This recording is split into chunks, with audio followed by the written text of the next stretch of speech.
Thank you for purchasing the Land Air C54 real-time tracking device. Today we're going to talk about where you can place the 54 on a vehicle to give you the best possible results. The 54 uses two types of technologies to make it work. It uses the cellular phone towers, which you are all familiar with, and it also uses GPS satellite technology. The cellular signals come horizontally from any direction, and the GPS signals come down from the satellites orbiting the Earth. Obstructions to these signals are also something that you need to be aware of. Metal certainly is an enemy of both GPS and cellular signals.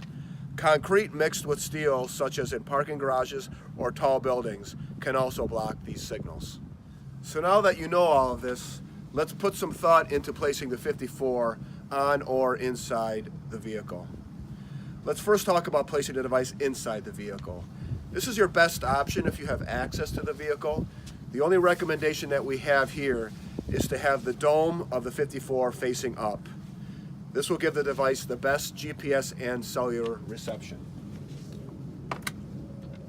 Now let's talk a little bit about placing it underneath the vehicle.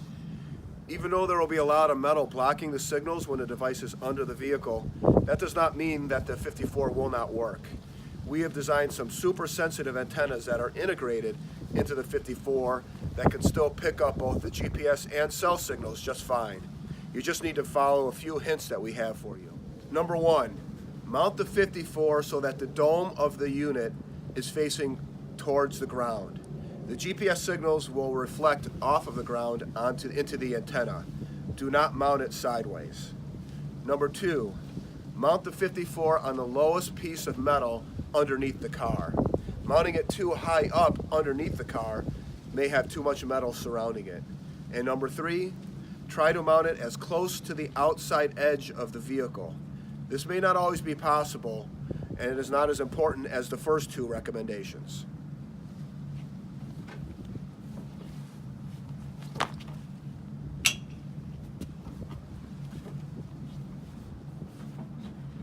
Now we understand that you may not be able to achieve all of the recommendations I talked about, and we understand that. That is why we put some really sensitive antennas into this device. So now that you know just enough to be dangerous, good luck with your 54 device. And also, please hit the subscribe button so you can stay updated on any new GPS videos we might create for you in the future.